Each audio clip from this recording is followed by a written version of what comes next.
नमस्कार दोस्तों, हमारे इस चैनल और इस पेज में आपका बहुत बहुत स्वागत है। और आज हम फिर एक कदम आगे बढ़ाएंगे प्राचीन भारत के इतिहास के संदर्भ में। तो जैसा कि अगर आपने हमारे चैनल सब्सक्राइब किया है और पेज को सब्सक्राइब किया है तो आप देख रहे होंगे कि हमने पिछले वीडियोस में बहुत सारी चीज़ें सीखी है मानव सभ्यता के बारे में। तो मानव सभ्यता का एक और काल है नवपाषाण काल। ओके, तो मैं आपको यहाँ पे बता दूँ, जैसे कि आप अगर इस स्लाइड को देखेंगे यहाँ पे, तो हमने बहुत सारे वीडियोस अपलोड किए हैं अभी तक, जिसमें सबसे पहले हमने देखा है पाषाण युग।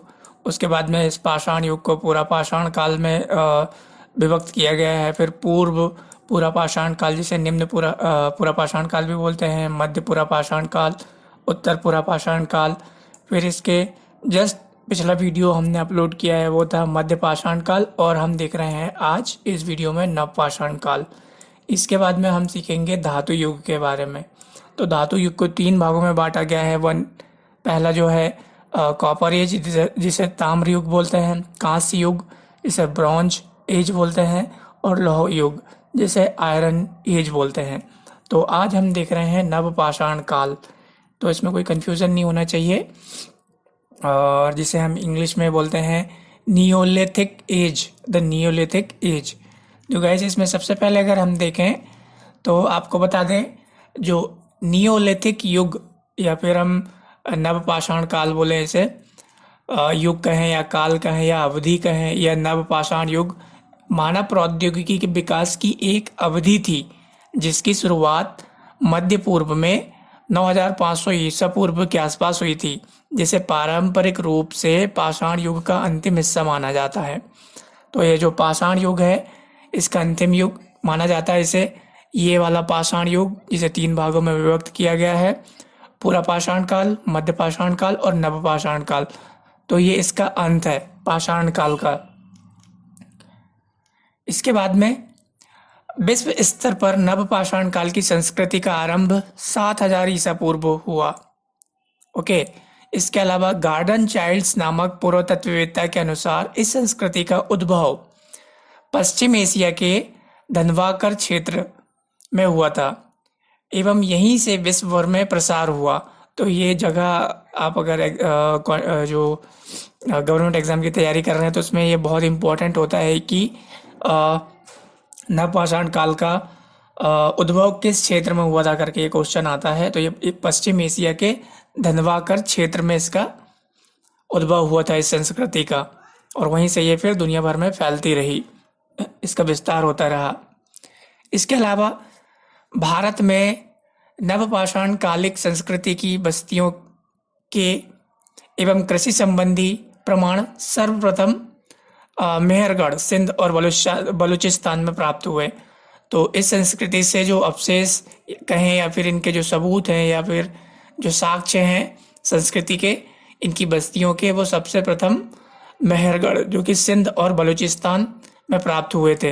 अगर हम भारत का नक्शा देखते हैं तो इस वाले पोर्शन में ये सिंध और बलूचिस्तान आता है, जिधर पाकिस्तान है। इसके अलावा नवपाषाण कालीन मानव पॉलिश युक्त हत्तेदार हथियार, मिट्टी के बर्तन, मूर्तियां, आभूषण, खिलौने एवं भोजन उत्पादन के ज्ञान से परिचित था। तो ये बहुत ही एडवांस हो गया था इस समय का मनुष्य। और इस काल में वर्ण व्यवस्था थी और कबीली व्यवस्था थी, जिसे हम कबीला बोलते हैं कि ये कबीला का मनुष्य ये है, उस कबीला का, इस तरीके से दफनाने की प्रथा प्रचलित हो गई थी। ये तो मध्य पाषाण काल में ही प्रचलित हो गई थी, और पूर्व जन्म पूजा इत्यादि की प्रथाएं प्रचलित हो गई थी। ठीक है, तो इस तरीके से एडवांस होते गए एक के बाद एक काल में मनुष्य। अब इस काल में और थोड़ा सा देखें तो देखिए, नवपाषाण काल के प्रमुख प्रचलित हथियार एवं उपकरण निम्नलिखित हैं। तो इसमें हत्तेदार कुल्हाड़ी थी, हंसिया था, ओखली, मूसल, छेनी, छुरी, रुखानी, बर्मा, सुई, और दांतों वाले कंघे, मछली की जाल, कांटेदार बर्छी, बुनने का सुआ। तो ये क्या है, काफ़ी एडवांस हो गया था इस काल का मनुष्य। उनको समझ हो गई थी, अच्छी समझ हो गई थी एज कम्पेयर टू अगर हम देखें मध्य पाषाण काल या फिर पाषाण काल। और भी जो पाषाण काल को 3 भागों में बांट दिए हैं, पूर्व पूरा पाषाण काल, मध्यपुरा पाषाण काल, उत्तरपुरा पाषाण काल। तो इस समय के मनुष्य से जो नव पाषाण काल का मनुष्य था, वो काफ़ी एडवांस हो गया था, बहुत ज़्यादा विकसित हो गया था। इसके अलावा अब नव पाषाण काल की जो संस्कृतियां हैं, इनकी कुछ विशेषताएं थी। तो देखिए, इस काल की जो संस्कृति थी उसमें क्या था, इस काल में मृतकों को सम्मान प्रदान करने की दृष्टि से कब्रगाहों में बड़े बड़े पत्थर लगाए जाते थे, जिन्हें महापाषाण काल कहा जाता था। महापाषाण बोलते थे, कहा जाता था। तो एक नाम के लिए, जैसा भी अभी अभी भी हम देखते हैं कि जो कब्रिस्तान वगैरह होते हैं वहाँ पे कब्रगाहों में जिसकी डेथ होती है, जिसकी मृत्यु होती है, उसका नाम का एक पत्थर लगा दिया जाता है पहचान के लिए। तो ये उस समय भी ये प्रचलित था, ये प्रथा चलती थी, इस तरीके का उस वक्त ये लोग फॉलो करते थे।